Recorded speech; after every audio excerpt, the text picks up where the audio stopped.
Araw ni Danny. Ito ay sinulat ni Angelica Mendoza. Simulan na natin. Pagsikat ng araw, masayang bumangon at kumain ng agahan si Danny. Araw ng Sabado at may pupuntahan siya. Kaya siya pupunta. Handa na ang dilaw na damit na susuotin niya. May pinadala rin siyang malaking sako. Saan kaya siya pupunta? Tignan natin. Nagpaalam siya sa kanyang ina at pinabaunan siya nito ng paborito niyang prutas na kulay berde at maasim. Alam niyo ba kung ano ito? Dalandan. Iniligay niya ito sa bag at masayang umalis ng bahay. Bago makarating sa pupuntahan, nakita niya ang kanyang mga kaibigan. Masaya niyang tinawayan ang mga ito.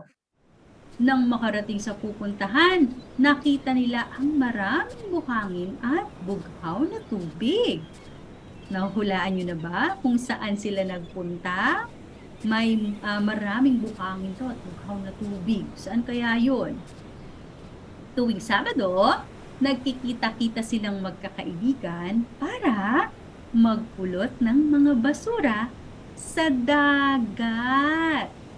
Simula kasi nang buksan sa mga turista ang dagat, nagsimula na rin ang pagdami ng basura dito. Ang dating puting buhangin, ngayon ay may mga plastik at bote ng kasama. Buong umaga, matiyagang pinulot ng magkakaibigan ng mga basura sa tabing dagat. Ng oras ng tanghalian, nagpahinga at kumain ng magkakaibigan. Pagkatapos ito, bumalik sila sa pagpupulot ng mga basura. Inipon nila ang mga tuyong dahon, mga bote ng tubig at mga plastik at inilagay ito sa sako at itinapon sa tamang lagayan ng basurahan. Malapit nang lumubog ang araw nang mapagpasyahan nilang umuwi sa kani-kanilang mga bahay. Nang matapos sila, alam niyo, madilim na ang langit. Madumi man ang kanyang dilaw na damit, nang sila ay matapos, malinis naman ang dagat na pinakamamahal nila.